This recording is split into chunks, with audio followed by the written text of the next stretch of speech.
Capítulo 18. El precio de la guerra. Fecha: 33 días después de la captura. Otoño. España. Reofim. Maich. Me acerqué a Sodi y la abracé con fuerza, como si fuese la última vez que nos veríamos. Habíamos perdido todo, ya no quedaba más opción que escapar con lo poco que teníamos, y tratar de sobrevivir al menos una semana más. ¿Cuál era esa otra sorpresa que me tenías?, le pregunté para distraerla. Ella sonrió levemente, y me susurró al oído: Estoy embarazada. Mi corazón se detuvo, y estuve a punto de desmayarme, pero logré mantenerme de pie. ¿Es en serio? ¿Por eso decías que necesitábamos quedarnos aquí? Sí, creí que este lugar sería ideal para el niño, al menos estaría lejos del mundo que es afuera. Solo quería... Sodi se quedó callada al oír disparos, muchos de ellos, acercándose hacia nosotros. De inmediato nos giramos hacia el origen del sonido, eran demasiados disparos como para que se tratase de algún desesperado, debía tratarse de alguna clase de refuerzos con los que no contábamos, alguna reserva de los mercenarios. Lo que vimos fue algo que nos dejó con la boca abierta. Un ejército, un jodido ejército, pero no de mercenarios, o de supervivientes. Eran docenas de hombres vestidos con trajes grises, anteojos oscuros, y que portaban una gran variedad de armas. Y para colmo, marchaban con una disciplina que pondría en vergüenza al ejército, disparaban casi al unísono contra los muertos, no desperdiciaban ni una bala, no dejaban que ningún devorador siquiera se les acercase. No llegué a contarlos a todos, pero seguro eran unos 100 hombres y mujeres vestidos de esa manera, marchando sobre la horda de muertos, eliminándola poco a poco. Empezaron a internarse en el poblado, rescatando a los supervivientes que creíamos perdidos. ¿Estoy drogada?, preguntó Sodi. Creo que fumamos lo mismo, respondí anonadado. Nuestra sorpresa se incrementó al ver quién venía detrás de ese ejército gris. James, Leo y Gadiel venían caminando junto a un hombre vestido de gris como el ejército que nos estaba salvando. De inmediato nos las arreglamos para bajar del techo y correr hacia ellos. Maich, Sodi, qué alegría que estén vivos, nos dijeron Leo y Gadiel antes de abrazarnos. Buen trabajo defendiendo la base, hiciste todo lo que pudiste, le dijo James a Sodi. No pude protegerlos, eran demasiados, exclamó con mucha tristeza en su voz. Volví a abrazarla para que se calmara, y entonces el sujeto del traje gris habló. Por cierto, señor James, tengo que cobrarle este favor. La traigo en mi pantalón, pero mis brazos están rotos, se excusó el mercenario. El sujeto del traje gris metió la mano en el bolsillo de James, y extrajo un estuche negro. Al abrirlo, pude ver que había una jeringa llena de un líquido extraño. Un placer hacer negocios contigo, exclamó el hombre gris guardando la jeringa en su bolsillo. Señor, los muertos han sido eliminados, no hay bajas entre nuestros hombres, dijo uno de esos soldados al hombre del traje gris, parece que era su comandante. Mis hermanos, exclamé antes de salir corriendo hacia el poblado. Mientras corría, pude apreciar el trabajo que esos sujetos hicieron, no había ni un devorador en las calles, y los pequeños incendios que habían comenzado hace algunos minutos estaban apagados. Empecé a desesperarme conforme más buscaba, tenían que estar por algún lado. Al doblar una esquina, pude ver a mi hermano saliendo de uno de los hogares. De inmediato corrí hacia él mientras gritaba su nombre. Él se sorprendió al verme, tanto que no lograba articular palabras. Lo abracé aliviado, mientras le decía lo feliz que estaba porque estuviera vivo. Cuando me separé de él, pude notar algo oscuro en sus ojos. Patricio, ¿qué sucedió? ¿Dónde está Belén?, le pregunté preocupado. Mi hermano se quedó mirando al piso con los ojos llorosos. Noté que en sus manos traía una lata de combustible y una pequeña antorcha improvisada, y vi que detrás de él había un rastro de combustible que se internaba en la casa por la que había salido. Corrí a entrar a ver qué había sucedido, pero mi hermano me detuvo con su brazo, tirando la lata de combustible. Traté de zafarme y correr a la casa, pero me derribó de un golpe en el rostro, y soltó la antorcha, la cual prendió fuego el combustible. No entres, deja que arda, es mejor así. Me dijo antes de marcharse caminando. Me quedé de rodillas mirando la entrada de esa casa mientras las llamas lentamente empezaban a consumirla, y con lágrimas en los ojos lancé un grito mientras mi corazón se hacía trizas. Ras. Desperté en una camilla, dentro de un hospital, muerto de frío por la humedad de mi ropa, aunque tenía tibia la entrepierna.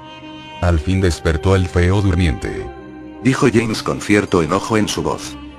Estaba sentado frente a mi camilla, con ambos brazos en un cabestrillo. Se veía molesto, mucho, como si se estuviese conteniendo para no subir a mi camilla y pisotearme la cara hasta matarme. Víctor está muerto. Deduje de inmediato. Sí, y también logramos deshacernos de la horda de muertos, ahora tenemos que preocuparnos de sacar 2 toneladas de cadáveres podridos. Ganamos entonces. Ganar. Tienes un tumor en el cerebro.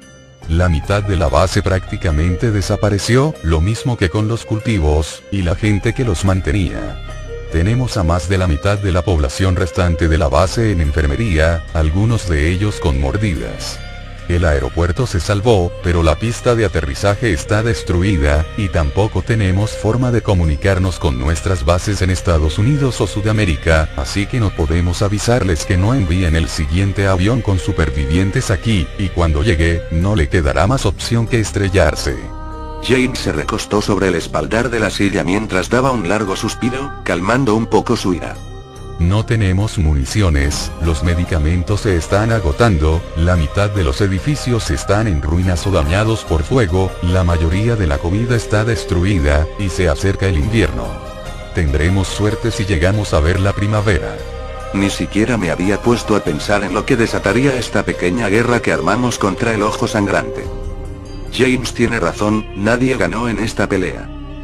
Al menos ya no hay devoradores rondando las cercanías. Dije para tratar de verle el lado bueno a todo esto. Sí, supongo que eso nos ayudará, podremos saquear a gusto las ciudades cercanas, quizás encontremos suficiente comida para pasar el invierno, también tendremos que canibalizar algunas estructuras, conseguir madera para reconstruir. Si encontráramos una construcción sería genial. ¿Cómo están mis amigos? Pregunté mientras me levantaba de la cama, y un fuerte dolor en todo el cuerpo por poco me desmaya. Tranquilo, tu cuerpo está muy dañado por la pelea. Fuiste un dolor de cabeza para los médicos, ¿sabes? Tu corazón se detuvo 3 veces en 1 hora. ¿En serio? ¿Tan mal estoy? Esa es la cuestión, tu cuerpo se arregla solo por así decirlo, pero sufres en el proceso. Por lo menos no parecen haber daños graves, pero te recomiendo calmarte un tiempo, al menos hasta que te recuperes por completo. Está bien, de todas formas ya no tengo con quién pelearme. ¿Todo bien entre nosotros entonces? Preguntó mirándome como curioso. Ya para este punto, no me importa, solo quiero ver a Isabela y tomarme unos días de descanso. Me parece perfecto. Contigo ya tengo a todo tu grupo calmado. Están vivos, aunque algunos no están en su mejor momento. James empezó a ponerse triste, y entonces recordé que él también perdió algo. Yo. Lamento lo de tu hermano. Dije con toda honestidad. Se fue defendiendo a su hermana, no creo que se arrepienta, solo espero que no le vaya muy mal en el infierno. Luego de decir esto, se levantó de su silla y salió por la cortina de mi improvisada habitación. De inmediato entró una enfermera, y al verme sentado, me preguntó. ¿Puedes levantarte? Sí. Respondí mientras bajaba de la cama, aunque me dolía todo el cuerpo, podía mantenerme en pie. Perfecto, tráiganlo aquí. Gritó, y 2 mercenarios trajeron cargando a un hombre de unos 40 años que tenía varias astillas de madera del tamaño de un cuchillo clavadas en la espalda.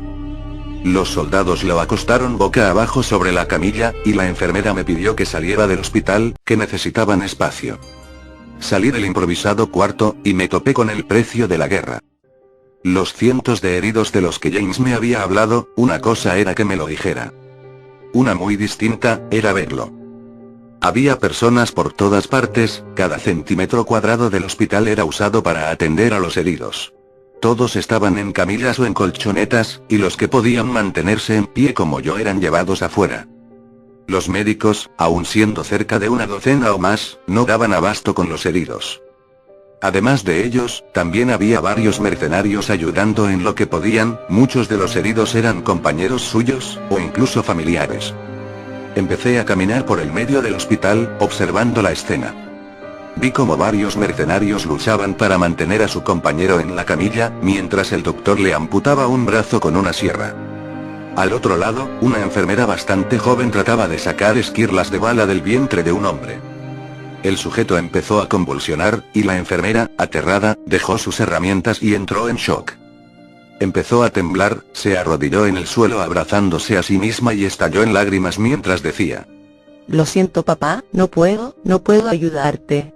Una pequeña conmoción me distrajo de la escena, un mercenario estaba alejando a doctores y compañeros de la camilla donde dormía una niña de unos 11 años. Miguel, cálmate, ¿sabes cómo es esto? Ella está bien. Gritó el mercenario, blandiendo su cuchillo, desesperado por alejar a todos de la niña. Lo siento, de verdad, pero hay que hacerlo antes de que... Ella no va a convertirse. Está bien. Se salvará, siempre lo hace. Gritaba el hombre con lágrimas en los ojos. Quise ir y ayudar en algo, pero la niña de la camilla se levantó, y miró al mercenario que la defendía. Sara. Dijo el hombre, abrazando a la niña con fuerza. Miguel, aléjate. Trató de advertirle su compañero, pero la niña actuó antes, mordiendo el cuello de su defensor y arrancando un gran pedazo de carne. Los demás mercenarios no tuvieron más opción que sacar sus pistolas y dispararles a ambos en la cabeza. De inmediato llamaron a alguien para que se llevara los cuerpos afuera. Siguiendo mi recorrido, vi a un doctor gritarle a la chica de antes, la cual no terminaba de salir del shock. El hombre que estaba atendiendo fue tapado por una sábana, y un mercenario se acercó con pistola en mano. Señor, disculpe. Me habló una mujer. Se le veía desesperada, los ojos llorosos, le temblaban las manos, y tenía el pelo enmarañado. Por favor, dígame si los ha visto, a cualquiera de ellos. Me dijo mostrándome un portarretrato roto y ensangrentado. En la foto se podía ver a la mujer, el que supongo es su esposo, y 2 niños. Por alguna razón, ver esa foto, todos felices posando frente a una cámara, me dio mucha nostalgia. Hoy en día sería muy raro posar para una foto, o tener siquiera una cámara, ni hablar de una sonrisa. La mujer, al no recibir respuesta, siguió su camino preguntándole a todo el que se le cruzase. Continué mirando, aún faltaba medio camino hasta la salida. Vi a un mercenario en camilla, mirando cómo sus antebrazos terminaban en vendas en lugar de manos, con una clara desolación en el rostro. Una mujer a la que le estaban vendando una pierna, miraba con tristeza una foto en sus manos. De repente, tomó uno de los bisturíes del bolsillo de un doctor y se cortó las venas antes de que pudiesen detenerla. Un mercenario fue de inmediato con arma en mano. Ya estaba pasando por el último tramo hasta la salida, así que di el último vistazo. A mi izquierda, una mujer era ayudada para poder bajar de la camilla, puesto a que le acababan de vendar ambos ojos, a mi derecha. No puede ser. En ese momento, dejé de responder, abrí los ojos lo más que pude para poder cerciorarme de que lo que veía no era un truco visual. Pero era él, no tenía duda. Elías. ¿Ras? Preguntó él, reconociéndome a pesar de lo cambiado que estaba. Elías, mi viejo compañero de cuando estaba en el ejército del Fénix, e incluso de antes de eso. Se veía bastante mal, tenía sangre por toda la mitad de su uniforme, uno de los lentes de sus anteojos estaba roto, y se le notaba que lo habían selado. Elías, ¿en verdad eres tú? Creo que tú eres el más cambiado de los dos. Me respondió con una sonrisa en el rostro, como si nos encontrásemos en la calle. Pero, ¿cómo llegaste hasta aquí? De la misma forma que tú, secuestrado por estos sujetos. ¿Por qué estás de su lado entonces? Bueno, al principio no quería hacerlo, pero cuando vi este lugar, antes de toda esta basura, quise quedarme, quise proteger esta comunidad, y por eso decidí unirme. Pero, ¿qué pasó con los demás? James me contó que Mac y Lutz salvaron a los demás menos a nosotros dos, deben estar con vida ya en Estados Unidos. Yo, creí que habrían muerto. Lo sé, uno piensa en eso muchas veces en estos tiempos. Solo mira a tu alrededor. Me dijo, y en ese momento oímos un disparo. Algún paciente no lo había logrado. Pero, sé que ellos están vivos, ya sabes cómo es Luke, mientras respire, no va a dejar que sus compañeros mueran. ¿Qué sabes de él? ¿Tienes idea de dónde puedan estar los demás? No lo sé, pero seguro debieron buscar algún lugar donde pudiesen refugiarse. Según James, hay varios lugares en Estados Unidos donde se están formando comunidades como esta, estoy seguro que ellos irán a alguna de ellas. Los buscaremos entonces. Volveremos allá, y los encontraremos. Juntos. Sentenció Elías, ofreciéndome su mano. La estreché con fuerza, sellando el trato. En ese momento apareció un doctor que por poco y me echa a patadas para poder atender a Elías. Salí del hospital con el corazón aliviado por ver que Elías seguía con vida, y que probablemente los demás también. Y entonces miré a mi alrededor, y la tristeza y desamparo que sentí dentro del hospital regresó con fuerza. Afuera no solo estaban aquellos que podían moverse por su cuenta, también estaban aquellos que no tenían salvación, los que habían sido mordidos. Docenas de hombres, mujeres, y niños, despidiéndose de sus seres queridos antes de agachar la cabeza y dejar que algún mercenario les perforase el cráneo. Era horrible. Ver las familias destrozadas, llorando, despidiéndose para siempre de sus seres queridos justo antes de verlos fallecer frente a ellos, realmente te dejaba una marca en el alma. Uno de los ejecutores, a punto de clavar su cuchillo en la cabeza de una mujer, no pudo aguantarlo y le disparó con su pistola momentos antes de metérsela en la boca y hacer lo mismo. Detrás de tan deprimente escena, había algo que me perseguirá en mis pesadillas por el resto de mi vida. Montañas y montañas de cadáveres. Altas, gordas y con un hedor horrendo que debe de poder sentirse hasta en el Atlántico. Los mercenarios estaban apilando los cuerpos de devoradores, necrófagos y pacientes del hospital en enormes pilas. Tal vez para poder quemarlas luego o llevarlas a alguna parte donde puedan deshacerse de ellas. No aguanté más, cerré los ojos, me tapé la nariz, y salí de allí antes de colapsar. En cuanto estuve lejos, empecé a buscar a mis compañeros, tenían que estar por alguna parte. Dos bocinazos llamaron mi atención. Una camioneta roja venía dando tumbos por la zona bombardeada de la base. Me tomó un tiempo, pero la reconocí. Era la camioneta de Adrián. Corrí de inmediato a su encuentro, y se me sumaron algunos curiosos que también habían visto venir al vehículo. En cuanto se detuvo, los ocupantes descendieron uno a uno. Primero Brenda, quien luego ayudó a Rodrigo a bajar. Después bajó un sujeto que me parecía conocido, pero no podía ubicarlo bien. El hombre abrió la parte trasera de la camioneta para dejar salir a un inmenso lobo negro que de inmediato corrió hacia Brenda para que la niña lo acariciara. Los tres se acercaron hasta mí, y entonces reconocí al hombre. Era uno de los amigos de Adrián, uno de los dos que se habían ofrecido de carnada en el laboratorio para que consiguiéramos el suero. Me alegra que todos estén bien. Exclamé cuando estuvieron frente a mí, pero ninguno de ellos respondió, solo se limitaron a sonreír, e incluso parecía algo forzado. ¿Qué pasó? Los muertos del campamento empezaron a levantarse de la nada, tuvimos que huir antes de que nos acorralaran. Me contestó el amigo de Adrián. Por suerte Lucifer empezó a ladrar como loco, si no nos hubiésemos dado cuenta hasta que fuese demasiado tarde. ¿Lucifer? Pregunté, y Brenda señaló al lobo. Este era la mascota del padre de Isabela, es más viejo que Karma, pero también más fuerte. Adrián, él. Dije mirando al hombre, pero el sujeto asintió con la cabeza, diciéndome que ya lo sabía. Espero que Ise se lo tome mejor. Esperen, ¿dónde está Isabela? Pregunté, y ninguno de los tres me respondió. Yo se lo diré. Sonó la voz de Lolis, y ellos se retiraron para saludar al resto de mis compañeros que por fin habían aparecido. Quedé yo solo frente a Lolis, quien ya portaba la cara de las malas noticias. El suero no funcionó, ¿verdad? Pregunté, anticipándome a la noticia. Sí funcionó, solo que no como esperabas. La respuesta de Lolis me tomó por sorpresa. ¿A qué se refería con eso?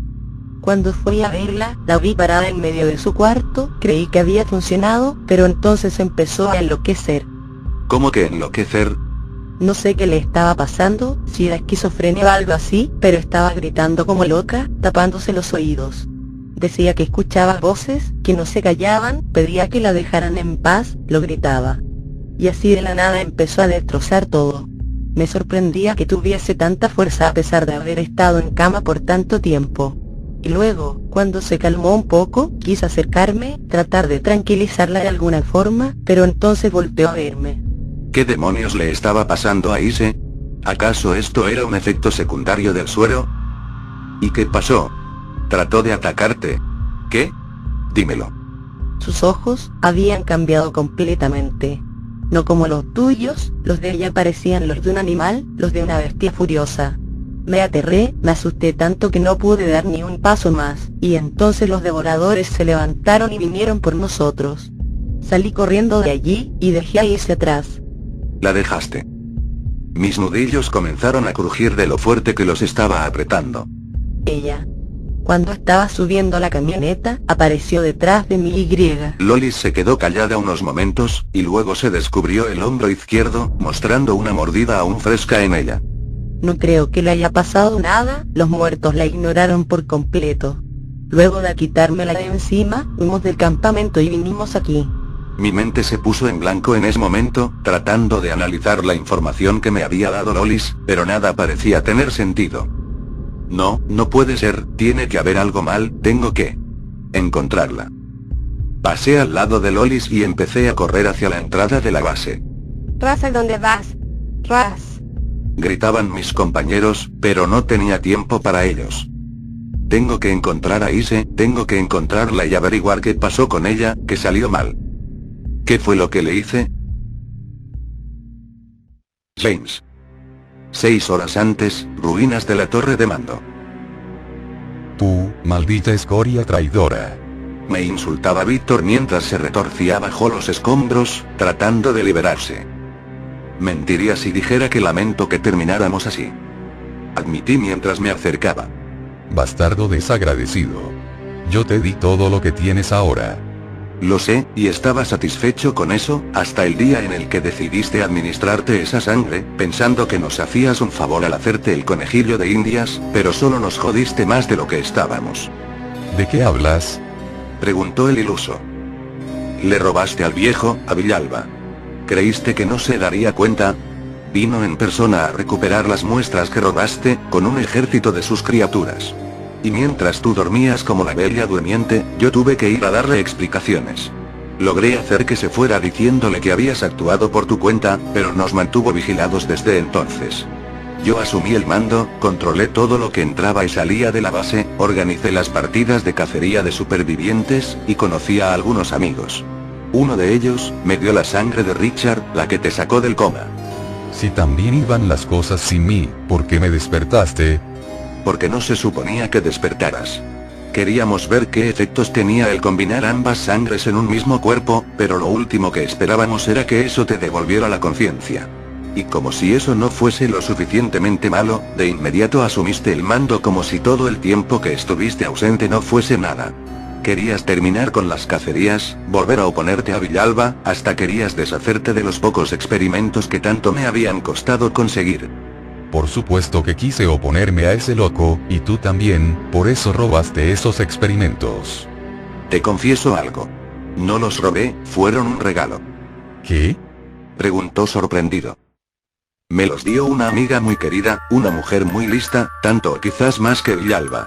Ella fue la que creó a esos neomanes, y nos dio las instrucciones para crear a los necromártires, aunque no eran eso en realidad, sino un proyecto parecido que planeamos entre los dos.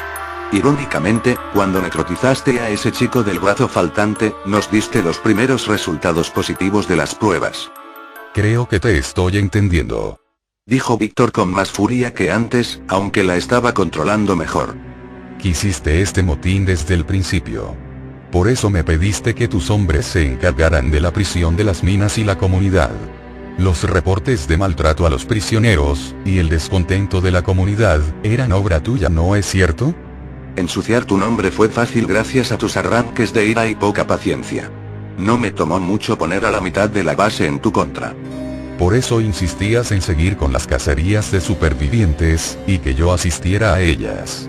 Y los chicos que ahora nos atacan... Sí, cuando Waray los ayudó a escapar, supuse que me serían útiles de algún modo, aunque tampoco podía dejar que se fueran muy lejos. Y por eso mandaste a los neomanes y a la J1 a buscarlos, y mataste a Waray para que no ayudara a nadie más a escapar.